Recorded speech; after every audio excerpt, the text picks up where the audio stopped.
My question is, if you were investing a small sum today, which approach would you use?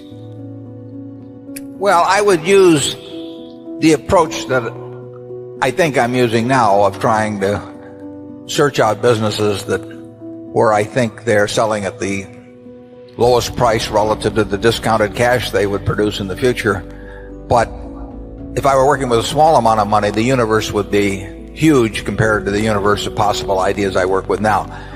You mentioned that 56 to 69 was the best period. Actually, my best period was before that. It was from right after I met Ben Graham in early 1951. But from the end of 1950 through the next 10 years, actually returns averaged about 50% a year. And I think they were 37 points better than the Dow per year, something like that. But I was working with a tiny, tiny, tiny amount of money.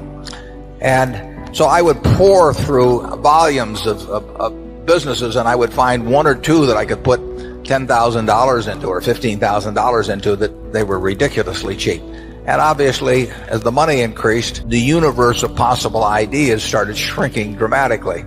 The times were also better for doing it at that time. But I think if you're working with a small amount of money, with exactly the same background that Charlie and I have, and same ideas, same whatever ability we have, I think you can make very significant sums. But as soon as you start getting the money up into the millions, many millions, the curve on expectable results falls off just dramatically.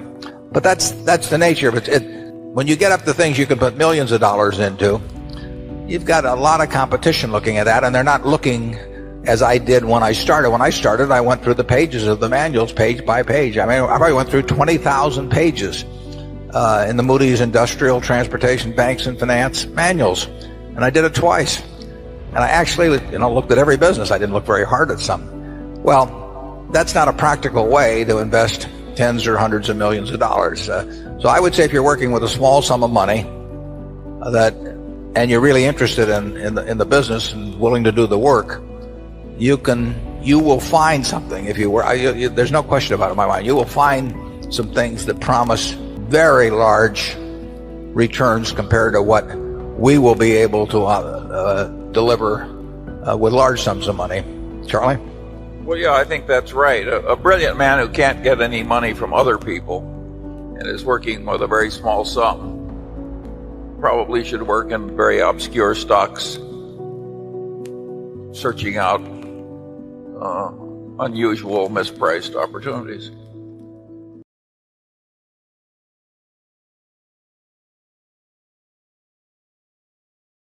But,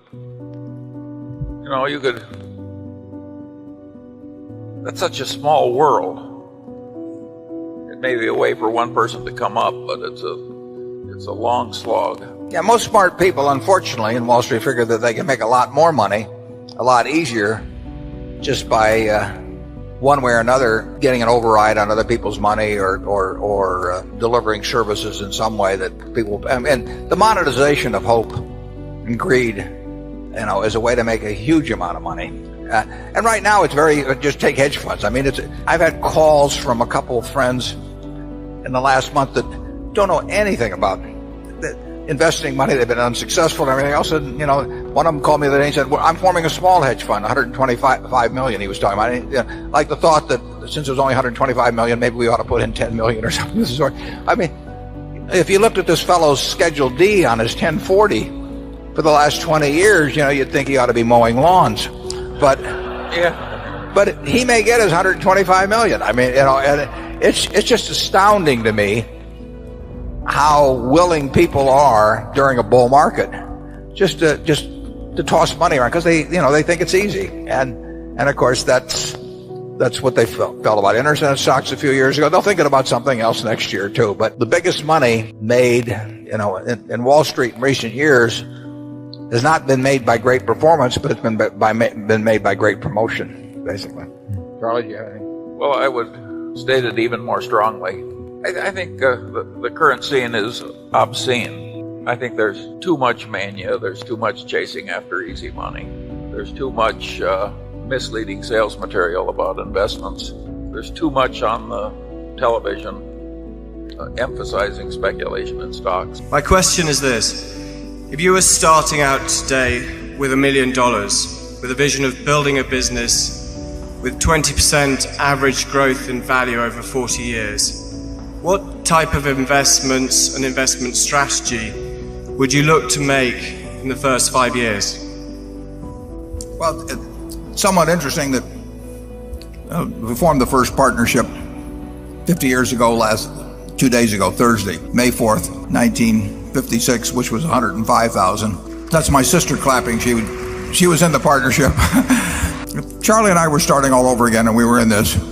Charlie would say we shouldn't be doing this, but if we were to succumb to Satan and engage in same kind of activity, we would, I think, be doing something very similarly. If we were investing in securities, we would look around the world, and we would look at a Korea, and Charlie says you can't find 20 of them, but you don't have to find 20 of them. You only have to find one, really. You do not have to have tons of good ideas in this business. You just have a good idea that's worth a ton occasionally. And in securities, we would be doing the same thing, which would probably mean smaller stocks. It would mean smaller stocks because we would find things that could have an impact on a small portfolio that will have no impact on a portfolio the size of Berkshire. If we were trying to buy businesses, we'd have a tough time. We would have no reputation, so people would not be coming to us. We'd be too small a player if you're talking about $1 million. So we would not have much success, I don't think, with small amounts buying businesses. Charlie started out, in real estate development because it took very, very little capital. And you could magnify brain power and energy, or I should say brain power and energy could magnify small amounts of capital in a huge way that was not true in securities. My natural inclination was to look at securities and just kind of do it one foot in front of the other over time. But the basic principles wouldn't be different. I think if I'd been running a partnership a couple of years ago with a small amount of money, I think I'd have probably been 100% in Korea. And I would be looking around for something that was very mispriced and that I understood.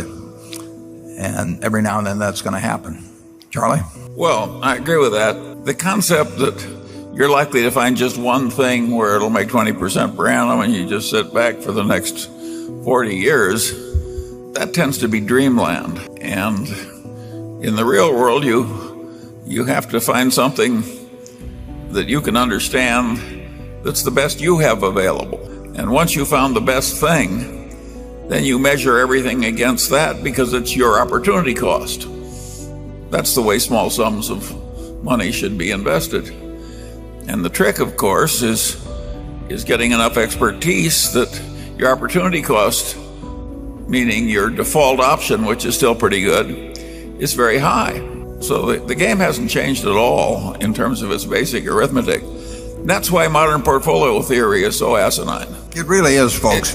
Yeah.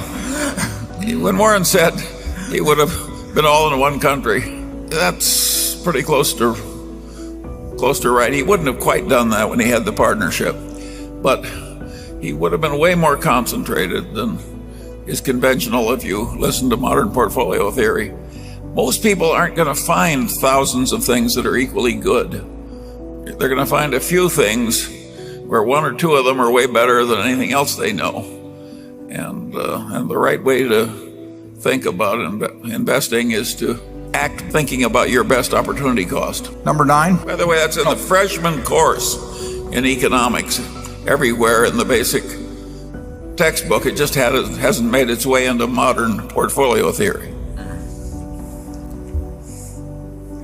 We don't get asked to do book reviews.